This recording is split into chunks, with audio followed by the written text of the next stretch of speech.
बिस्मिल्लाहिर्रहमानिर्रहीम अस्सलामु अलैकुम एवरीवन। अब तक के एक और वीडियो में मैं आप सबको खुश आमदीद कहता हूँ। मेरा नाम है उमर। आज के इस ट्यूटोरियल में हम लोग वर्डप्रेस के जिस प्लगइन की इंस्टॉलेशन के बारे में देखने जा रहे हैं, जो उसको इंस्टॉलेशन के सेटअप को देखने जा रहे हैं। ये मोस्ट पॉपुलर वर्डप्रेस का प्लगइन है फॉर द कैशिंग। इसके लिए मुझे बहुत सारे मैसेजेस जो हैं वो रिसीव हुए हैं कि हमें WP रॉकेट जो है वो प्रोवाइड किया जाए, हमें WP रॉकेट दिया जाए। तो मुझे भी काफ़ी टाइम लग गया WP रॉकेट को आपके लिए अरेंज करने में, लेकिन इंशाल्लाह मैं कामयाब हुआ और मैं आप लोगों के साथ शेयर करने जा रहा हूँ WP रॉकेट। और ये WP रॉकेट की अगर हम बात करें तो ये जो है वो एक कैशे प्लगइन है जिसको आप यूज़ करते हैं वर्डप्रेस वेबसाइट को स्पीड अप करने के लिए। जब आपकी वर्डप्रेस वेबसाइट जो है वो लोड होने में बहुत ज़्यादा टाइम ले रही होती है और उसके ऊपर काफ़ी सारी प्रॉब्लम्स आ रही होती हैं कि जैसे कि आपने साइट को लोड की, उसके जो स्टार्टिंग के अंदर जितने भी सेक्शंस हैं वो अपनी जगह पे नहीं होते।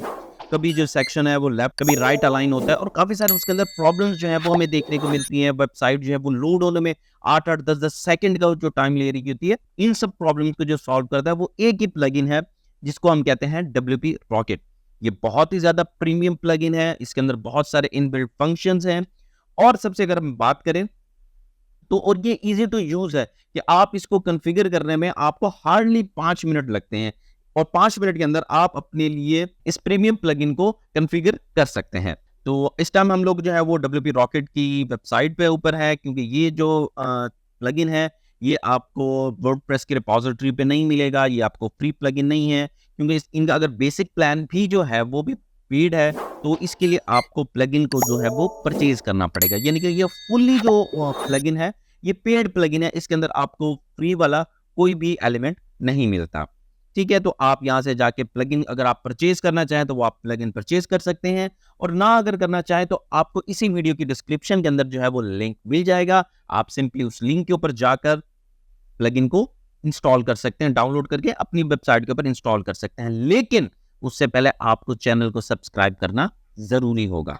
तो चलते हैं, अब देखते हैं कि हम इस प्लगइन को किस तरह से इंस्टॉल कर सकते हैं और इसके जो बेसिक फीचर्स हैं वो हमें कहाँ-कहाँ देखने को मिल जाते हैं। तो अब हम चलते हैं, मूव करते हैं अपने वर्डप्रेस के डैशबोर्ड के ऊपर। तो मैं यहाँ से सिंपली जाऊँगा प्लगइन और यहाँ से जाऊँगा ऐड न्यू प्लगइन के ऊपर। इस ट्यूटोरियल को बनाने के लिए हमें डमी के तौर के ऊपर जो है वो एक प्रीमियम थीम जो है वो हमने ऑलरेडी इंस्टॉल करके रखी हुई है, ताकि इसके अंदर जो आपको फीचर्स हैं वो आपको दिखाए जाएँ। अगर हम इसको प्लेन वेबसाइट के ऊपर, जो प्लेन थीम के ऊपर इसको इंस्टॉल करेंगे तो शायद वो हमें उसके अंदर वो काफ़ी सारे फीचर्स जो हैं वो देखने को ना मिले। तो इसलिए मैंने जो है वो एक प्रीमियम थीम जो है वो मैंने इंस्टॉल करके रखी हुई है। तो अब हम चलते हैं प्लगइन को अब इंपोर्ट करते हैं। मैं सिंपली यहाँ पे अपलोड के ऊपर क्लिक करूँगा, चूज़ फाइल, और यहाँ से मैं सिंपली WP रॉकेट को ओपन कर दूँगा। तो गाइस आप यहाँ पे देख सकते हैं कि हमारा प्लगइन जो है वो सक्सेसफुली इंस्टॉल हो चुका है। मैं सिंपली यहाँ पे एक्टिवेट प्लगइन के ऊपर क्लिक करूँगा। हमारा जो प्लगइन है वो यहाँ पे भी एक्टिवेट हो चुका है और यहाँ पे हमारे पास कुछ प्लगइन जो है उनकी अपडेट जो है वो आई हुई है। तो आप उन प्लगइन को अपडेट भी कर सकते हैं। मैं इसको यहाँ पे सिंपली चेक करके इनको इनेबल ऑटो अपडेट कर देता हूँ। तो ये होगा कि इस थीम के ऊपर जब भी कोई अपडेट आएगी तो वो ऑटोमेटिकली अपडेट हो जाएंगे, हमें बार-बार आके इनको अपडेट करने की ज़रूरत नहीं पड़ेगी। तो अब हम चलते हैं, हम इस प्लगइन को देखते हैं कि इसकी इंस्टॉलेशन और सेटअप को देखते हैं कि हम इसको किस तरह से, हमने इंस्टॉलेशन तो देख लिया, अब हम देखते हैं कि हम इसको अपनी वेबसाइट के लिए किस तरह से सेटअप कर सकते हैं। और कैशे प्लगइन की मैं बात करूँ तो कैशे प्लगइन आपको वेबसाइट के लिए तब ज़रूरी होती है कि जब आप एक प्रीमियम थीम यूज़ कर रहे होते हैं और आपको उसके अंदर बंच ऑफ प्लगइन्स जो हैं वो यूज़ करने पड़ते हैं। ठीक है, आप डिफरेंट, जैसे यहाँ पे आप देख सकते हैं कि मेरे पास एडवांस कस्टम फील्ड्स हैं, उसके रिलेटेड प्लगइन्स हैं, ब्रेड क्रम्ब के लिए अलग प्लगइन आ रहा है।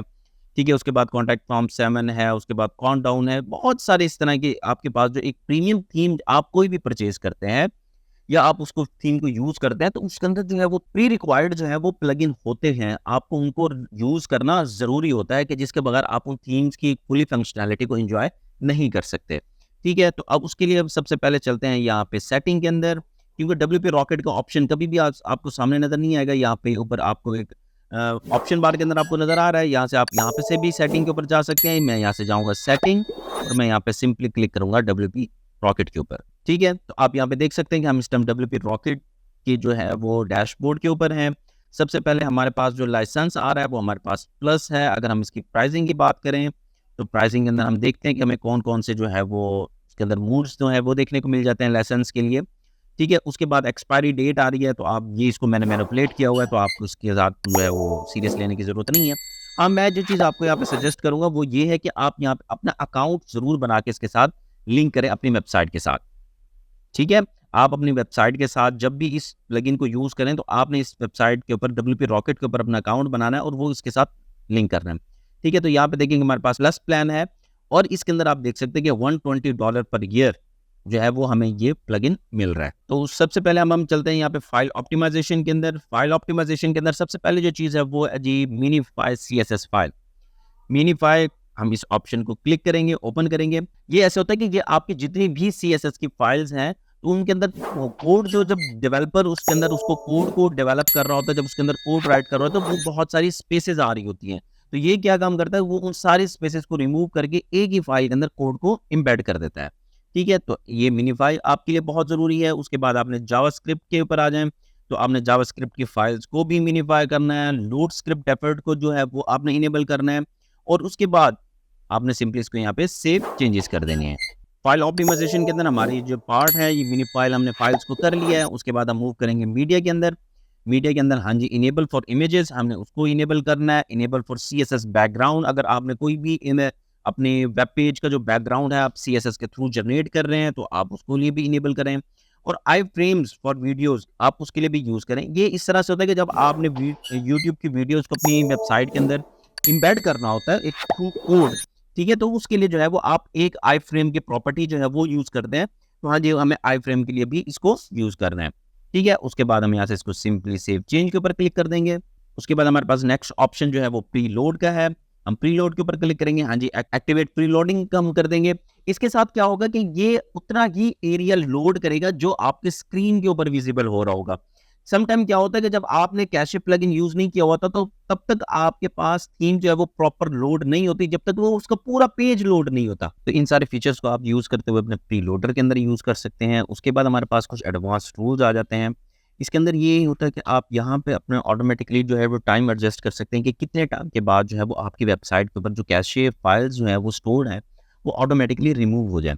तो वो आप इनको यहाँ पर अपना कोई स्पेसिफिक टाइम देना चाहते हैं, जैसे कि यूज़र की लॉगिन टाइम आउट होता है। आप अक्सर वेबसाइट के ऊपर लॉगिन करते हैं और आप जब उसके बाद एक सर्टेन टाइम के बाद जाते हैं उस पेज के ऊपर, तो वो आपको बताता है कि आपकी लॉगिन जो है वो एक्सपायर हो चुका है, आपको दोबारा उसको री-लॉगिन करना होगा। तो वो इस तरह की जो सेटिंग्स होती हैं वो क्लियर कैशे या टाइम के लिए वो आप इस तरह से यहाँ पे सेटिंग कर सकते हैं।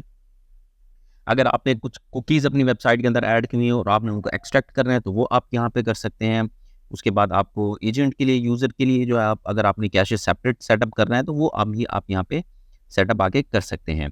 उसके बाद आपके पास डेटाबेस आ जाता है। डेटाबेस के अंदर क्या होता है कि हमारे पास हम डिफरेंट जब अपनी वेबसाइट के अंदर कुछ फंक्शनैलिटीज़ ऐड कर रहे होते हैं, तो वो उन सारी फंक्शनैलिटीज़ का जो है वो बैकअप जो होता है वो एक डेटाबेस के अंदर स्टोर हो रहा होता है। तो डेटाबेस के अंदर क्या होता है कि वो डिफरेंट टेबल्स बन रहे होते हैं और हर टेबल्स के अंदर जो है वो आपके एक सर्टेन टाइप ऑफ डाटा जो है होता है वो स्टोर हो रहा होता है। कि जैसे ही यूज़र लॉग आउट करके जाता है वेबसाइट के बाद तो उसका जो डाटा पड़ा हुआ है तो वो तो यूज़लेस है वेबसाइट के लिए।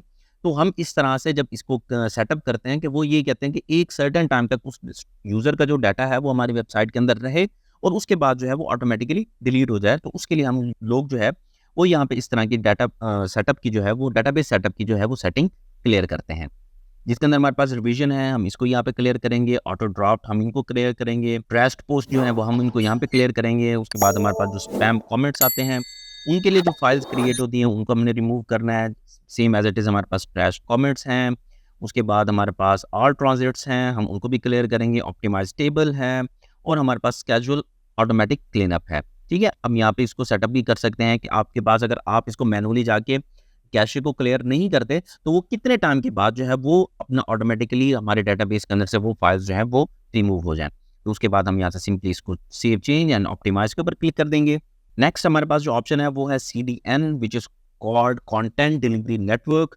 ठीक है, अगर आपने कोई थर्ड पार्टी जो है वो CDN यूज़ कर रहे हैं अपनी वेबसाइट को यूज़ करने के लिए, अपनी वेबसाइट को लाइटर बनाने के लिए, तो वो आप CDN का जो लिंक है वो आप अपनी वेबसाइट के साथ जो है वो यहाँ पर आके सिंपली इंटीग्रेट कर सकते हैं। अगर मैं आपको आसान अल्फाज में बताऊँ तो CDN होता क्या है, तो CDN बेसिकली इस तरह से होता है कि हमारी वेबसाइट के डिफरेंट पार्ट्स जो होते हैं वो डिफरेंट एरिया के नेटवर्क्स के ऊपर जो है वो पड़े होते हैं डाटा सेंटर्स के ऊपर पड़े होते हैं कि वो कोई भी दुनिया के किसी भी कंटेंट में से जब उसको जाके एक्सेस करता है तो जो उसका डाटा सेंटर उसके करीब होता है तो सबसे पहले वो वहाँ से फाइल जो है वो जाके उसके ऊपर एक्सेस हो जाती है। ये इस तरह के आप इसको कंटेंट डिलीवरी नेटवर्क भी कह सकते हैं। अगर आप उसको सेटअप करना चाहें तो वो भी आप यहाँ पे इजीली कर सकते हैं। उसके बाद हमारे पास नेक्स्ट जो है वो हार्ट बीट के है। ये हमारे पास थर्ड पार्टी सर्विसेज हैं। इसकी आपको एपीआईज जो है वो यहाँ पे इंटीग्रेट करनी पड़ेंगी।